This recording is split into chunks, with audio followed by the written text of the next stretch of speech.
what's going on, guys? So I'm here in West Africa. This is actually Benin, and on my tour of West Africa, I'm going to visit Ghana, Togo, and Benin, which is all home to the most popular pet gecko that is found in this area, the fat-tailed gecko. So I'm going to tour West Africa and look into how the fat-tailed gecko is living out here in the wild so that we better know how to care for them in our homes. I'm Dāv Kaufman, and these are my reptile adventures. Rainbow Mealworms is not only a proud sponsor of this channel, they are the premier source for all your reptile food needs. They grow all of their quality insects in-house, and I use them exclusively for all my insect-eating reptiles. So place your order today at rainbowmealworms.net or click the link in the description below. So it's just starting to get dusk here in this part of Benin, Africa, and I'm out here with a couple of guys that know where to find fat-tailed geckos. They know exactly where to look for them. So we're going to go around this, albeit disturbed habitat. There are invasive plants. This used to be savanna grassland. There really isn't much left of that here, unfortunately. It's been converted into agriculture, and then you've got eucalyptus trees and other things like that that encroach on this habitat. But there's still termite mounds, and in those termite mounds are where we hope we're going to find fat-tailed geckos. This termite mound here is where fat-tailed geckos will spend most of their day because they have a food source in here. They have shelter from the really intense sun, and of course they're nocturnal. Oh, whoa, whoa, whoa, whoa, whoa. Look at this. No sooner am I explaining that this is where fat-tailed geckos live, and we just spooked out a fat-tailed gecko. That is insane. Come here, buddy. Can you come out here? Oh, look at this. Mounds, come here. It's okay. Here, let's put you right there. There you go. There you go. We don't want to stress you out too much. But look at this one. This one does not have that white stripe down its back, but it still has that really cool banding that fat-tailed geckos in this area have. How amazing is this? And look at this. This guy's in shed here. And there's a lot of humidity in these termite mounds, but this is a big adult. Let me see what you are here. Let me see what you are. But look at this. See those pores there? I would guess that this is a male. This is a big male.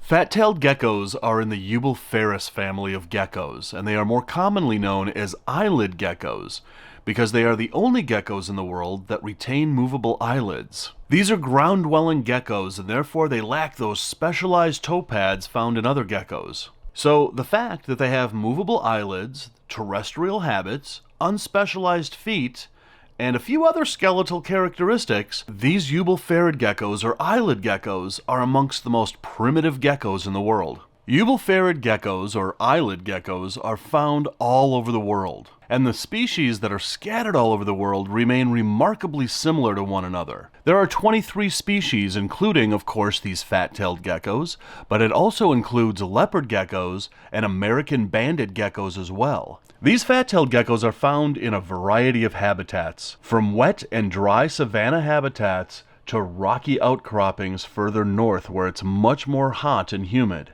And look at that tail. Hey, come here. I'm looking at your tail. And look at that tail. He hasn't broken it off yet, which is really, I don't know if that's rare for wild fat-tailed geckos, but when they break their tail off, it grows back really bulbous and ugly. So this guy has never broken his tail. Come here, buddy, come here. He is just a perfect adult male fat-tailed gecko here in Benin, Africa. So we've dug his burrow out just a little bit here so that I can get an accurate humidity and temperature reading. So I'm going to put that in, and then I'm going to seal the hole so that the probe is actually taking an accurate humidity and temperature reading of what a fat-tailed gecko burrow is. All right, so that's cooked a little bit. We've got an accurate reading. And look at that, 96.5% humidity at 92 degrees Fahrenheit, which is 33.6 degrees Celsius. That is the relative humidity and the temperature that is found inside these termite mounds here in Africa. And that is the temperature and the humidity that your hide box in your fat-tailed gecko enclosure should be. All right, buddy, let's let you go back into your humidity so you can have a good shed. Nope, you missed. Here, go that way. There you go. There you go, buddy. All right, so that was really cool that they actually tickled that adult male fat-tailed gecko out of that termite mound. But the sun is going down, and that means that the nocturnal fat-tailed geckos are gonna start cruising around. Oh, we have baby fat-tails in here. Oh, I see him in there. Yeah. Let's see if we can get him out. Come on out of here, buddy. There, oh. Look at this. Baby fat-tail. Come here. Got him. Look at that, guys. A freshly hatched wild baby fat-tailed gecko. This is the time of year to be out here in Africa. Everything is hatching right now. Between the ball pythons and the savanna monitors, and now fat-tailed geckos. Man, just look at how brightly colored they are. Right out of the egg, right out of the nest.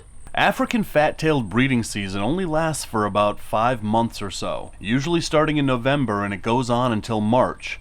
And when these babies hatch out, they only weigh about 4 grams. During the egg-laying season, females can lay up to 5 clutches, with each clutch ranging from 1 to 3 eggs. Then 60 days later, these babies hatch out. All right, we're just gonna set you back down there, buddy. Right by your nest, so you can go back and live a nice, long, happy life in Africa. This is the time to be in Africa. This is the time that all the babies are hatching, and finding a wild nest of fat-tailed geckos is exactly what I'd hope I'd see out here.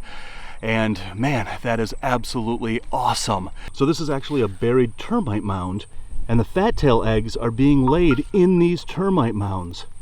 And so I assume, I can't get a reading off of this nest because it's been ripped apart, I'm not going to get an accurate reading, but I assume that it is the exact same temperature and humidity in this nest where we found that adult.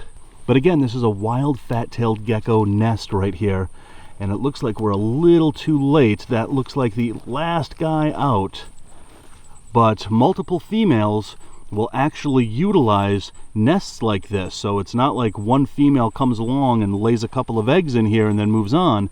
Multiple females will use these kinds of locations, and that's what we're finding here. And so there could be, yeah, oh, you got two. Oh, you got 2 here. I didn't even notice that. But there's 2 in here, but there could be up to 20, maybe 30 eggs laid communally in this nest. But we did find 2 little babies that probably just hatched out and haven't emerged from their nest here yet. All right, so this is fat-tailed gecko habitat on either side of this road. So we're just gonna walk down this road, and the fat-tailed geckos, being nocturnal, will cross this road. Hopefully we'll see 1 or 2. But it's just after sunset, and this is the time of night when fat-tailed geckos are just starting to become active.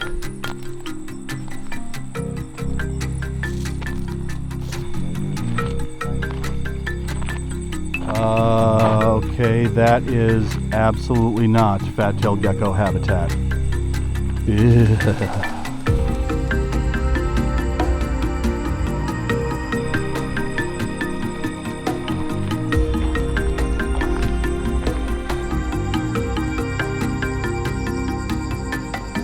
So look at this. There's a big termite mound here, and there could be several fat-tailed geckos in there, but to be honest, I've seen enough microhabitats being destroyed by the hunters that we're following out here. I'm not going to destroy this one. I'm just going to move on. So we're going to walk through the grass here. And again, not fat-tailed gecko habitat. It is really awful to, and look at this. This is actually still burning. Somebody just set it on fire and left it out here. Oh, this is Africa. Yeah. All right, well, so far we've been walking around and haven't seen any fat-tailed geckos out and about, but that's just luck. But I'm still going to take a temperature and humidity reading to show what the ambient temperature and humidity is at the most active time that fat-tailed geckos are out. So it's 76% relative humidity. The humidity is obviously going to be lower at night, but it's 29 degrees Celsius which is still 85 degrees Fahrenheit. So the humidity and ambient temperature in your enclosures for your fat-tailed geckos during their active period at night should be a humidity of about 75 to 78% and a temperature right around 85 degrees. All right, look at this, guys. Come here, buddy. Oh, come here, come here, come here, come here, come here. No, no biting, no biting, no biting, no biting. Ow, you bit me. I hope I tasted good, buddy. Ew. Oh, he is just being a chomper. Look at that white stripe all the way down his back, though. This one is a really, really nice one. So I'm gonna put him down here and look at that. So the outline of his body completely disappears and all we see is that white stripe. My hypothesis about why some have these stripes and some don't is it could be a geographic variation, because we've been finding some fat tails that don't have that white stripe. We've also been finding some that do have it. The bands that a fat-tailed gecko have make it completely disappear in plain sight, but to have that white stripe down their back, it makes the lizard look like it's nothing more than just a stick sitting on the ground, and therefore if a predator comes along, all they're going to see is a stick. Comment below and let me know if you agree with me or disagree with me on that, but again, we're finding ones that have the white stripe in certain areas. We're finding ones that don't have that white stripe in other areas, which is actually kind of interesting. African fat-tailed geckos will spend most of their time in dark, humid hiding places, so humid hide boxes within their enclosures is a must. I have had a lot of success keeping fat-tailed geckos in a rack system, but if you want a more aesthetic enclosure, you can use a Zilla front opening enclosure, but be sure to keep that humidity in its enclosure relatively high. And as far as substrate is concerned, you can see that where I am, there is no sand or loose soil. It's all hard-packed clay and dirt. So for substrate in your enclosure, you can get creative with any hard-packed substrate that you can fashion burrows in the substrate for your fat-tailed gecko. Out here in the wild, African fat-tailed geckos have a diet pretty much exclusively of insects. So for the fat-tailed geckos in your home, you can never go wrong with crickets or mealworms from rainbow mealworms. These geckos are primarily nocturnal, however they are crepuscular, meaning that they are active during dawn and dusk. And with good care, African fat-tailed geckos can live from 15 to 20 years. Ooh, look at this one. Here's another one. Look at that guy. This guy's out cruising and hunting. It's about 8 o'clock at night right now. So these guys are just starting to become active. There's a lot of bugs around here, but you can see him lick the ground as he's out hunting. And yeah, there's lots of that around too. But this guy doesn't have that white stripe to him. But you can see these guys are perfectly camouflaged on this brown soil here. That is really cool. I'm not gonna pick him up, I'm just gonna say howdy to him. African fat-tailed geckos are so called because the tail is where they store their fat. They are literally fat-tailed geckos. And the fat that they store within their tails is an important energy reserve. An African fat-tailed gecko can go days on end without food, living off of the fat stored within their tail. If you'd like to breed your fat-tailed geckos, multiple female geckos can be housed together with a single male, but it's important never to house two male fat-tailed geckos together, as males will defend their territory through aggressive fighting, and that can cause some serious injury. Here in Africa, fat-tailed geckos are exposed to light for about 10 to 12 hours a day, but because they are nocturnal, they do not require UV light.